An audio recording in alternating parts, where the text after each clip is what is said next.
പാഠപുസ്തകത്തിൽ നിന്ന് ഭരണഘടനാ ആമുഖം ഒഴിവാക്കിയെന്ന വിമർശനത്തിൽ വിശദീകരണവുമായി NCERT. വിദ്യാഭ്യാസ നയമാറ്റത്തിന്റെ ഭാഗമായി പാഠപുസ്തകങ്ങളിൽ ഭരണഘടനയുടെ വിവിധ ഭാഗങ്ങൾക്ക് പ്രാധാന്യം നൽകിയെന്നാണ് വിശദീകരണം.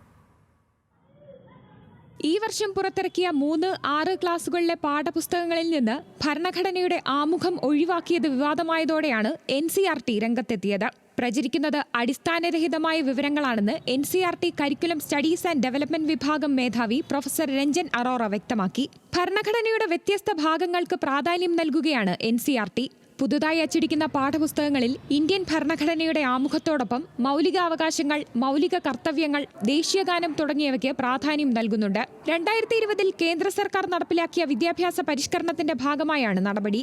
ആമുഖത്തിൽ മാത്രമാണ് ഭരണഘടന പ്രതിഫലിക്കുന്നതെന്നത് ഇടുങ്ങിയ വാദമാണ്. 2005 മുതൽ 2006 2007 മുതൽ 2008 ഇടയിലായി പ്രസിദ്ധീകരിച്ച പാഠപുസ്തകങ്ങളിലാണ് NCERT മാറ്റം വരുത്തുന്നത്. ഭരണഘടനയുടെ വ്യത്യസ്ത ഭാഗങ്ങൾ പാഠപുസ്തകങ്ങളിൽ ഉൾപ്പെടുത്തുന്നത് വഴി വിദ്യാർത്ഥികളുടെ സമഗ്ര വികസനമാണ് ലക്ഷ്യമെന്നും NCERT ട്വീറ്റിൽ വിശദമാക്കി. National desk, news Malayalam.